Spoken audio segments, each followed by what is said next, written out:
اعوذ باللہ من الشیطان الرجیم بسم اللہ الرحمن الرحیم اللهم صل على فاطمة وابيها وبعلها وبنيها والسر المستودع فيها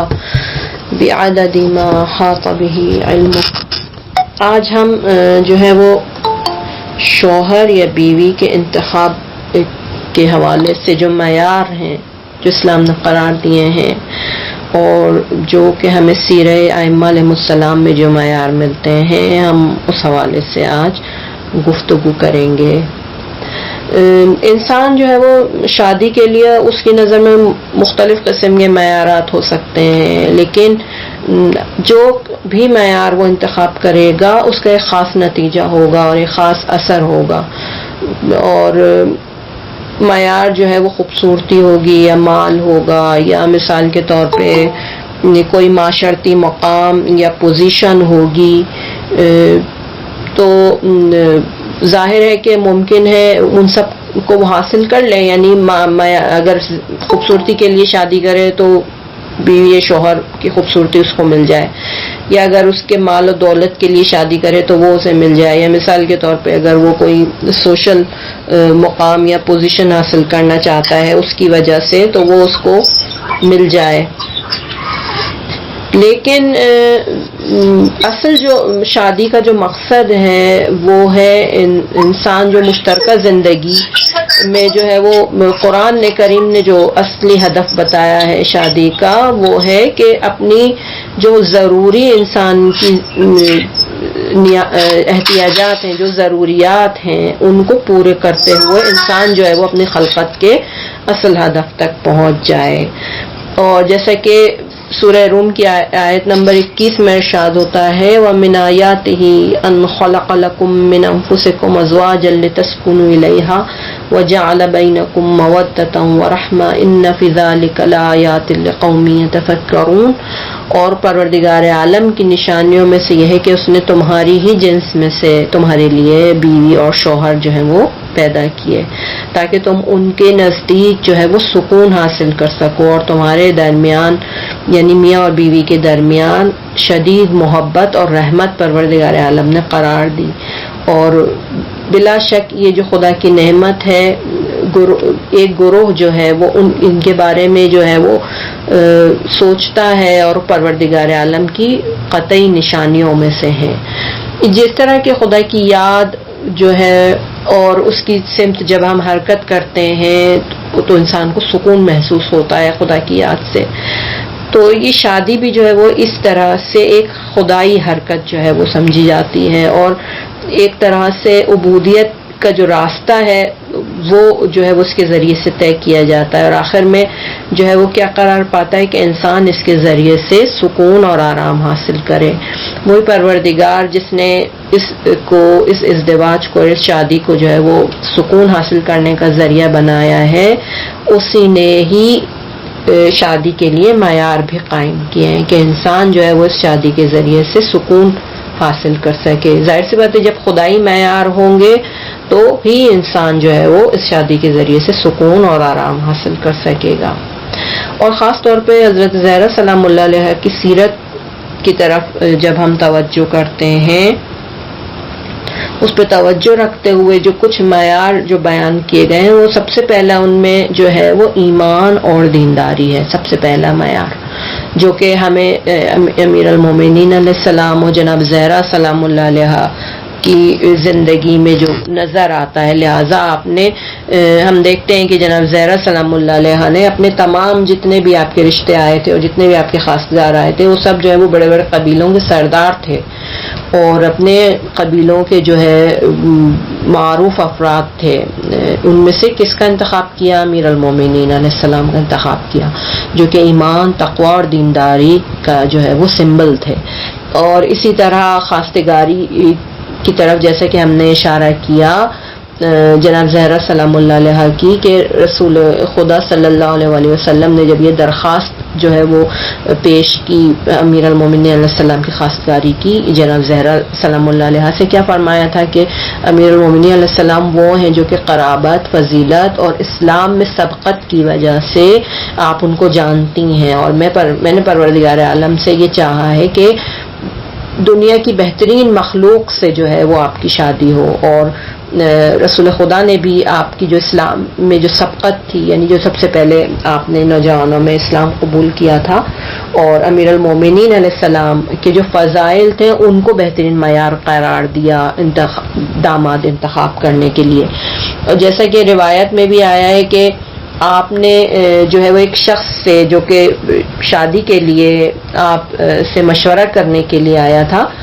آپ نے ارشاد فرمایا انکح علیک بذات الدین تربت یداک، یعنی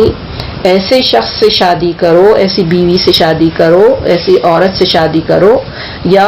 اگر خاتون ہو تو ایسے مرد سے شادی کریں جو کہ دیندار ہوں، خدا جو ہے وہ تمہیں انشاءاللہ خیر دے گا. اسی طرح ایک اور روایت میں آیا ہے کہ ایک شخص جو ہے وہ امام مجتبی علیہ السلام کے پاس آیا اور اس نے عرض کیا کہ میری ایک بیٹی ہے اور میں چاہتا ہوں کہ اس کی شادی کیسے شخص سے کروں. تو آپ نے ارشاد فرمایا زوجها من رجل تقی فإنه ان احبها کرمها وان ابغضها لم يظلمها، یعنی اپنی بیٹی کے لیے تم ایسا شوہر انتخاب کرو جو کہ باتقوا اور مومن ہو، کیونکہ اگر وہ اس سے محبت کرے گا تو اس کی عزت کرے گا، اور اگر اس کو ناپسند کرتا ہوگا تو اس پہ ستم نہیں کرے گا کم سے کم. تو دینداری جو ہے وہ شادی کے معاملے میں اس کی بہت زیادہ اہمیت ہے، اور انسانیت کی جو ہے وہ عقل، اور خاص طور پہ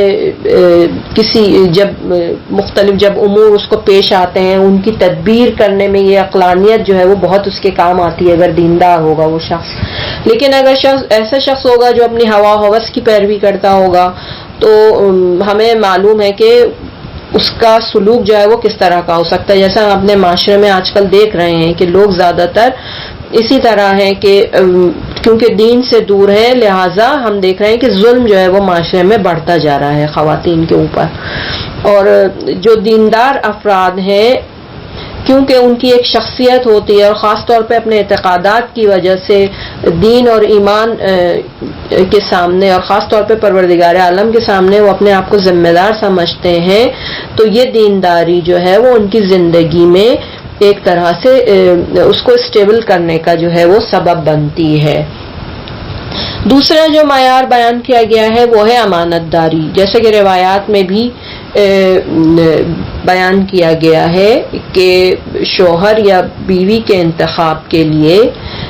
جو ہے وہ امانت داری کا جو انتخاب کیا جائے. جو اہم معیارات بیان کیے گئے ہیں جو ہے وہ یہ چیز جو ہے وہ انسان کی امانت دار ہونا انسان کی وفاداری میں جو ہے وہ اضافہ کرتا ہے، انسان کی شخصیت میں، پرسنالٹی میں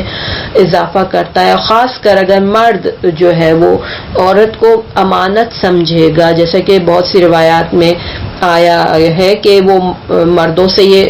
جو ہے وہ چاہا گیا ہے کہ وہ اپنی بیویوں کو جو ہے وہ امانت کی نگاہ سے دیکھیں. اور امیر المومنین علیہ السلام نے بھی اپنے ہمیشہ جناب زہرا سلام اللہ علیہ کو رسول خدا کی اور پروردگار عالم کی امانت سمجھا اپنے پاس. جیسا کہ آپ جو ہے وہ بیوی کو دفن کرتے وقت آپ نے جناب رسول خدا سے یہ ارشاد فرمایا کہ یا رسول اللہ، جناب زہرا میرے پاس امانت تھیں جو کہ میں واپس کر رہا ہوں. اور اگر مرد جو ہے وہ اپنی بیوی کو جو ہے وہ امانت کی نگاہ سے دیکھے گا تو اس امانت داری کی جو اہمیت ہوگی تو یقیناً وہ اس کے نزدیک جو ہے وہ زیادہ ہوگی اور اس سے وہ صحیح طریقے سے سلوک کرے گا. اس کے علاوہ تیسری چیز جو معیار میں شامل ہے وہ ہے اخلاقی، جسے کہتے ہیں ہم فضائل جو کہ ہونے چاہیے انسان میں. جناب زہرا سلام اللہ علیہ نے اپنے تمام جتنے بھی آپ کے رشتے آئے ان میں سے امت کے سب سے پاک ترین فرد کا جو ہے وہ انتخاب کیا، اور رسول خدا نے بھی آپ کے اس انتخاب کی تائید کی، اور آپ کی شادی کی رات جو ہے نا وہ دعا کی آپ نے ان کی طہارت کے لیے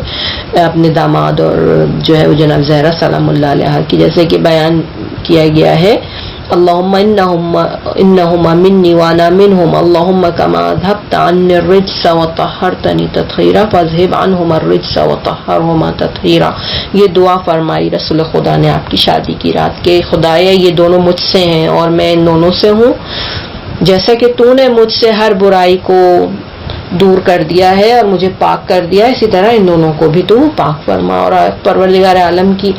نے قرآن کریم میں اور روایات میں خاص طور پہ پاک دامنی کی صفت کو جو ہے وہ بہت زیادہ اس کی اہمیت بیان کی گئی ہے، خاص طور پہ بیوی یا شوہر کے انتخاب میں۔ اور خاص طور پہ کہا گیا ہے اسلامی معاشرے میں رہنے والے مردوں اور خواتین کو کہ وہ پاک دامن افراد سے جو ہے وہ شادی کریں، اور یہ کہا گیا ہے کہ فاسق افراد سے جو کہ دین کو کوئی اہمیت نہیں دیتے ان سے دور رہا جائے، ان سے کوئی رابطہ قائم نہ کیا جائے کسی بھی حوالے سے۔ جیسا کہ نمونے کے طور پہ ایک دن رسول خدا صلی اللہ علیہ وسلم جو ہے وہ ایک گروہ کے ساتھ بیٹھے ہوئے تھے، اور آپ نے فرمایا کہ آپ چاہتے ہیں کہ میں اپنی امت کے بہترین مردوں کا آپ سے تعارف کرواؤں، تو آپ نے اشارہ کیا ان لوگوں کی طرف کہ جو لوگ پرہیزگار ہیں، پاک دامن ہیں اور سخی ہیں، یعنی ان کا خرچ کے حوالے سے بھی جو ہے وہ بہتر رفتار یعنی وہ کرتے ہیں، سلوک کرتے ہیں اپنے والدین وغیرہ سے اور اپنے آس پاس کے افراد سے، رشتہ داروں سے۔ جیسے کہ روایت میں آیا قال رسول اللہ صلی اللہ علیہ وآلہ الا اخبرکم بخیر رجالکم قلنا بلا یا رسول اللہ قال ان من خیر رجالکم التقی النقی السمح الکفین النقی الطرفین البر بوالدہ۔ یہ روایت کا جو ہے وہ ذکر ہوا، اور اس کے علاوہ روایت میں یہ چیز بھی آیا ہے کہ رسول خدا نے کہا کہ بہترین مرد وہ ہیں جو دیر سے جن کو غصہ آتا ہے اور جلد راضی ہو جاتے ہیں اور جلد پرسکون ہو جاتے ہیں اگر ان کو غصہ بھی آتا ہے۔ اس کے برعکس جو سب سے برے مرد وہ ہیں جو کہ دیر سے راضی ہوتے ہیں اور جلدی ان کو غصہ آ جاتا ہے، اور میرے امت کے بدترین مرد وہ افراد ہیں۔ آپ دیکھیں کہ ہمارے آس پاس جو ہیں وہ بدترین مرد موجود ہیں یا سب سے اچھے مرد موجود ہیں امت کے۔ خیر الرجال من کان بطیء الغضب سریع الرضا وشر الرجال من کان سریع الغضب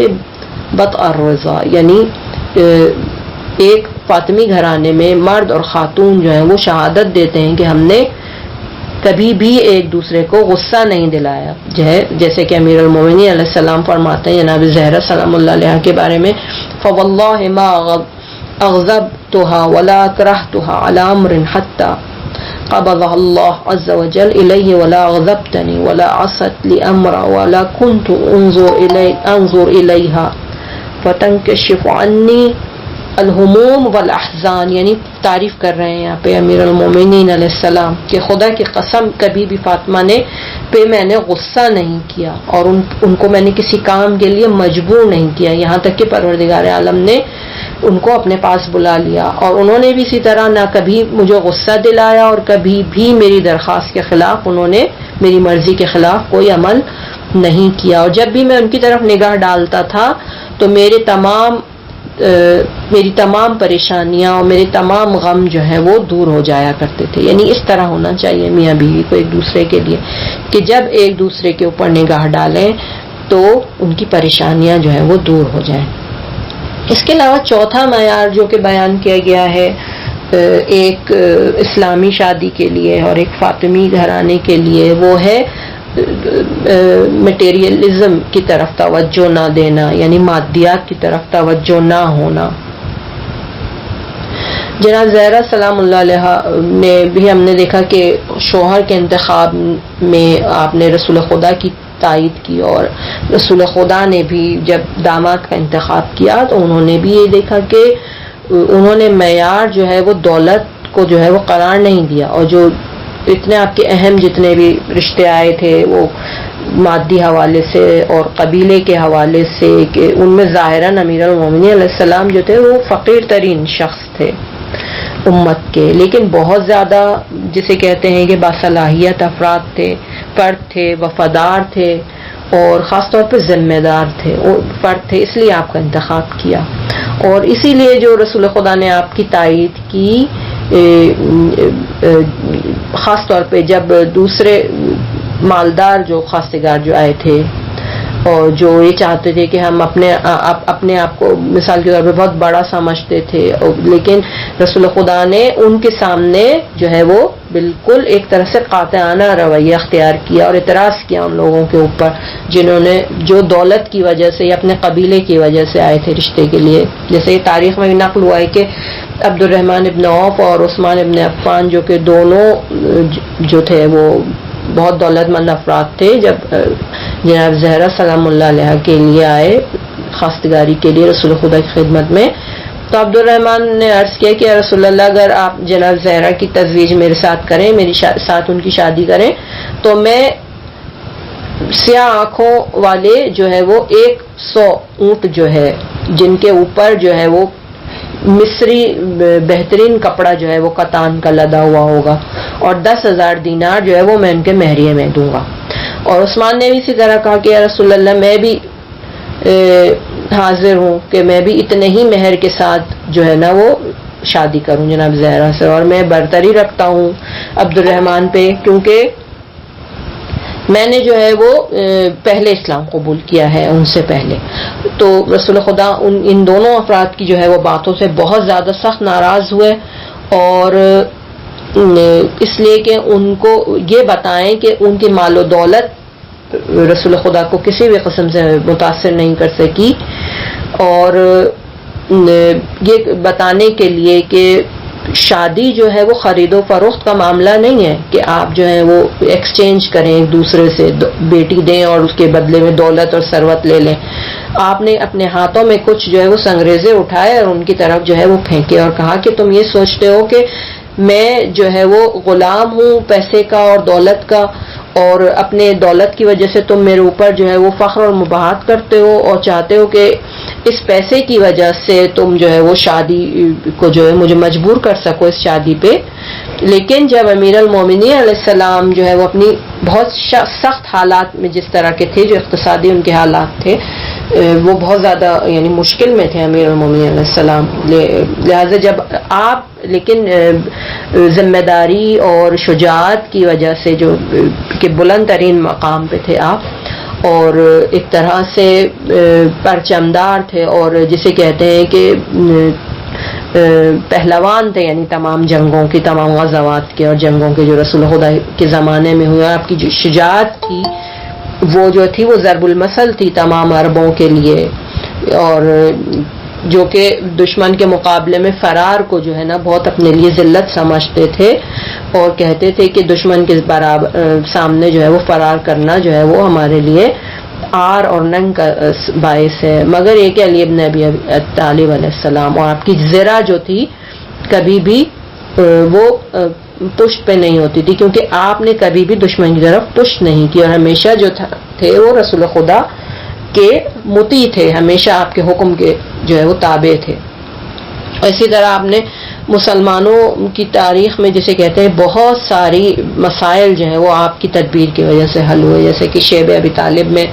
راتوں کو آپ کھانا وغیرہ پہنچایا کرتے تھے مسلمانوں کو، جب مسلمان جو ایک طرح سے اقتصادی محاصرے میں تھے، یہاں سے لے کر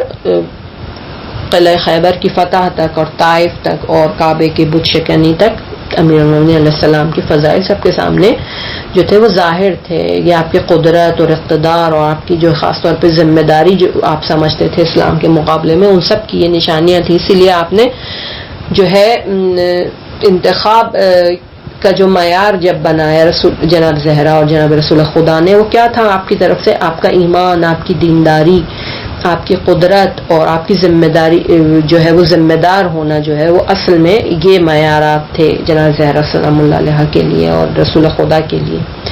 لہٰذا رسول خدا صلی اللہ علیہ وسلم نے جب جناب زہرا سلام اللہ علیہ سے اجازت لے کے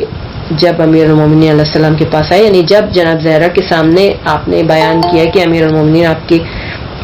لیے خواستگاری کے لیے آئے ہوں، جب جواب لے لیا آپ نے جناب زہرا سے، تو امیر المومنین علیہ السلام کے پاس آیا اور ہنستے ہوئے آپ سے کہا کہ اے علی، آپ کے پاس شادی کے لیے کیا چیز ہے؟ کوئی چیز ہے آپ کے پاس؟ تو امیر المومنین علیہ السلام نے جواب دیا، یا رسول اللہ میرے ماں باپ آپ پہ فدا ہو جائیں، آپ تو میرے حالات سے اچھی طرح واقف ہیں. میری تمام دولت جو ہے وہ ایک تلوار ہے، ایک زرہ ہے اور ایک اونٹ ہے. تو رسول خدا نے فرمایا کہ آپ مرد جنگ ہیں اور جہاد کے میدان میں انسان جو ہے وہ بغیر تلوار کے نہیں لڑ سکتا، جہاد نہیں کر سکتا، تو یہ آپ کی ضروریات میں سے ہے۔ اور اسی طرح اونٹ جو ہے وہ اس سے آپ اپنی ضروریات زندگی پورے کرتے ہیں، آپ اس سے کام کرتے ہیں، صحیح ہے، آپ اس کے ذریعے سے کنویں میں سے پانی نکالتے ہیں، اور مثال کے طور پہ باغات وغیرہ میں جب امیر المومنین کام کیا کرتے تھے اس اونٹ سے کام لیا کرتے تھے۔ تو جو ہے وہ اقتصادی حوالے سے بھی ضروری ہے کہ انسان اپنے اور خاندان کے لیے جو ہے ان کی ضروریات کو پورا کر سکے اور ان کے روزی وغیرہ کا انتظام کر سکے، اور خاص طور پہ اگر کہیں پہ سفر وغیرہ میں جائے تو اپنا سامان وغیرہ اس کے اوپر رکھ سکے۔ صرف ایک چیز جو ہے جس کو آپ چھوڑ سکتے ہیں وہ یہ آپ کی زرع ہے، اور میں بھی آپ کے اوپر کوئی سختی نہیں کروں گا، اور میرے لیے یہ زرع کافی ہے، یعنی آپ اس زرع کو بیچ کے اور اپنی شادی کا وسائل وغیرہ اس سے جو آپ اس سے انتظام کریں۔ اور جناب زہرا سلام اللہ علیہ کے شادی میں بھی ہم دیکھتے ہیں کہ مادیات کی طرف کسی بھی قسم کی کوئی توجہ نہیں کی گئی، نہ امیر المومنین علیہ السلام کا مالدار ہونا رسول خدا کی نظر میں کوئی اہمیت رکھتا تھا، اور نہ کہ بہت زیادہ جہیز دیا جائے ضرورت سے زیادہ جناب زہرا سلام اللہ علیہ کو۔ یہ امیر المومنین علیہ السلام کی اس طرف کوئی توجہ نہیں تھی کہ کتنا جہیز لے کے آ رہی ہیں آپ دیکھیں ہمارے معاشرے میں اس وقت کیا حالت ہے کہ سب سے پہلے کہ جب شادی کے مسائل جب طے ہوتے ہیں تو سب سے پہلے تو دیکھا جاتا ہے کہ لڑکا کیا کرتا ہے، اور بینک بیلنس کتنا ہے، اور تنخواہ کتنی ہے، اور گاڑی ہے یا نہیں، اور پرسنل مکان کتنا۔ حالانکہ دیکھیں کہ اس لڑکے کا مثال کی طرح بھی چند سال ہی جس کی جاب کو ہوئے ہوں، وہ شخص کس طرح سے ایک دم سے جو ہے وہ ایک دم سے مکان بھی لے لے اور گاڑی بھی لے لے اور بینک بیلنس بھی بنا لے۔ اور لڑکی کے بھی اسی طرح سے جو ہے وہ توقعات ہوتی ہیں کہ چھوٹی بھی ہو، ماسٹرز بھی کیا ہوا ہو، اس کو سب گھرداری بھی آتی ہو، یعنی یہ ہمارے معیارات ہیں اس وقت۔ اور جہیز کتنا لے کے آئی ہے، صحیح ہے، یہ سب جو ہے چیزیں دیکھ، خاص طور پہ ہمارے یہاں یہ بہت بری رسم جو ہے کہ شادی سے پہلے جہیز دکھایا جاتا ہے، یہ شادی کے بعد جو ہے وہ لڑکی کے کمرے میں آ کے دیکھا جاتا ہے کہ کیا کیا لے کے آئی ہے، یعنی یہ بہت جسے کہتے ہیں کہ ایک شرمناک قسم کی جو ہے وہ چیزیں ہیں جو ہمارے رائج ہیں معاشرے میں۔ جیسا کہ داماد کے انتخاب میں جو ہے وہ منع کیا گیا ہے کہ صرف آپ مادیات کو نہ دیکھیں، اسی طرح جو ہے وہ اس چیز میں بھی یہ چیز اس کا برعکس بھی جو ہے وہ اسی طرح ہے کہ حدیث اور روایت میں آیا ہے کہ معصومین علیہ السلام نے نہیں کیا، یعنی منع کیا ہے کہ کسی عورت کو اس کے مال اور خوبصورتی کی وجہ سے جو ہے وہ انتخاب کیا جائے۔ اور روایت میں آیا ہے کہ انہ نہا ان تنکح المرأة لمالها وجمالها وقال مالها يطغيها وجمالها يرضيها فعليك بذات الدين، یعنی رسول خدا نے منع کیا ہے کہ کسی عورت سے اس کے مال کی وجہ سے، اس کی خوبصورتی کی وجہ سے شادی کی جائے، اور آپ نے فرمایا کہ اس کا مال جو ہے وہ اس کو سرکش بنا دے گا، اور اس کی جو خوبصورتی ہے وہ اس کو ہلاکت تک لے جائے گی۔ تو تمہیں یہ چاہیے کہ دیندار عورت سے جو ہے وہ شادی کرو۔ واقعا ہم دیکھتے ہیں کہ کوئی عورت مالدار ہو تو شوہر کو کسی خاطر میں نہیں لاتی، اور اگر خوبصورت ہو تو تب بھی اسی طرح ہے کہ وہ خوبصورتی اس کو ہلاکت تک لے جاتی ہے۔ مثال کے طور پہ آج آپ دیکھ رہے ہیں کہ شادی شدہ خواتین بھی جو ہیں وہ بے عفتی کے کاموں میں مصروف ہیں، اور شوہر کے ہوتے ہوئے دوسرے افراد سے ان کے تعلقات ہوتے ہیں۔ کس وجہ سے ہوتے ہیں؟ یہ صرف وہی جو ظاہری حسن و جمال ہے ان کا، کہ کسی دوسرے مرد نے تعریف کر دی ذرا سی اور وہ اس کے پیچھے اٹھ کے چل پڑتی ہیں۔ اسی طرح جو ہے وہ آپ نے ارشاد فرمایا ہے کہ کوئی شخص من تزوج امرأة لا يتزوجها الا لجمالها لم ير فيها ما يحب ومن تزوجها لمالها لا يتزوجها الا له وكله الله اليه فعليكم بذات الدين۔ یہ بھی اسی طرح کی روایت ہے کہ کوئی شخص اگر کسی عورت سے اس کی خوبصورتی کے علاوہ جو ہے وہ شادی کرے اور اس عورت میں وہ چیز نہیں دیکھ سکے گا جس کو وہ پسند کرتا ہے، صحیح ہے، اور ہر شخص جو کہ اس کے مال کی وجہ سے جو ہے وہ شادی کرے تو پروردگار عالم اس کو کیا کرے گا، وہ جو مال ہے اس کا اس مال کو جو ہے اس کے حوالے کر دے گا، یعنی وہ صرف مال کا بندہ ہو کے رہ جائے گا۔ لہذا آپ کو کیا چاہیے کہ آپ دیندار خاتون سے شادی کریں. لیکن ہم جو دیکھتے ہیں آج کل معاشرے میں، ہمارے اسلامی معاشروں میں جو یہ چیز رائج ہے کہ وہ جسے کہتے ہیں یورپی لائف سٹائل کو اپناتے ہوئے جو ہے وہ سیکولر جو ہے وہ جسے کہتے ہیں سیکولرزم کے ساتھ جو ہے وہ ان کا جو ہے وہ زیادہ، مثال کے طور پہ دولت، پوسٹ اور خوبصورتی کو زیادہ مد نظر رکھا جاتا ہے. اور اس کی وجہ سے ہم دیکھ رہے ہیں کہ کس طرح سے جو ہے وہ معاشرے میں ہمارے یہاں جو خاندان جو ہے وہ بکھرتے چلے جا رہے ہیں انہی مسائل کی وجہ سے. لیکن یہ چیز بھی نظر میں رکھنی چاہیے کہ جو شخص کسی ایک خاندان کی ذمہ داری اٹھا رہا ہے تو اس کو اتنا اس کے اندر یہ توانائی ہونی چاہیے کہ وہ ان کی ضروریات کو پورا کر سکے. اور اسلام کی نگاہ میں جو حلال روزی ہے یا حلال رزق کا طلب کرنا ہے وہ بھی مرد کے ذمہ داریوں میں سے ہے. جیسا کہ امام صادق علیہ السلام نے اپنے دوستوں میں سے ایک کو فرمایا کہ ولا تکسل عن معیشتک فتکون کلا علی غیرک وقال علی اہلک، یعنی اپنے معیشت کی حاصل کرنے میں تم جو ہے وہ سستی سے کام نہ لو، کیونکہ تمہارے علاوہ کوئی اور نہیں ہے کہ جو اپنے اہل و عیال کے لیے جو ہے وہ معیشت جو ہے وہ حاصل کر سکے. خیر رہنما اپنا ویڈیو بند کریں.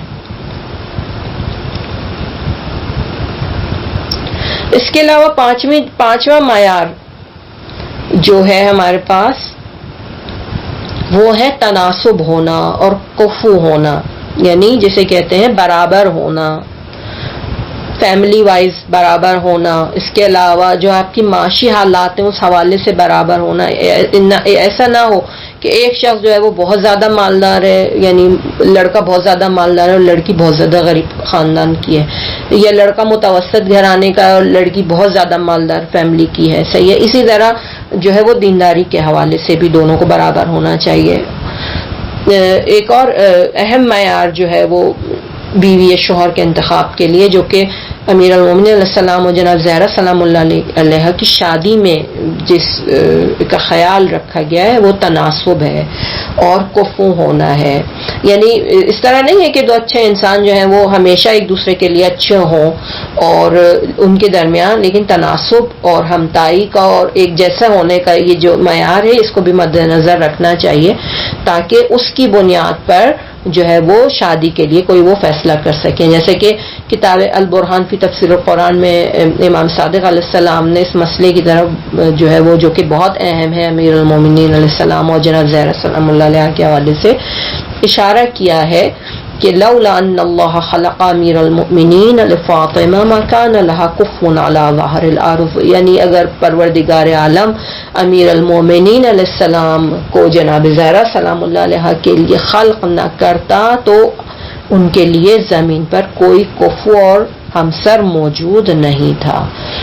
اسی لیے جو ہے وہ ایمان اور آپ کے تمدن اور شخصیت کے حوالے سے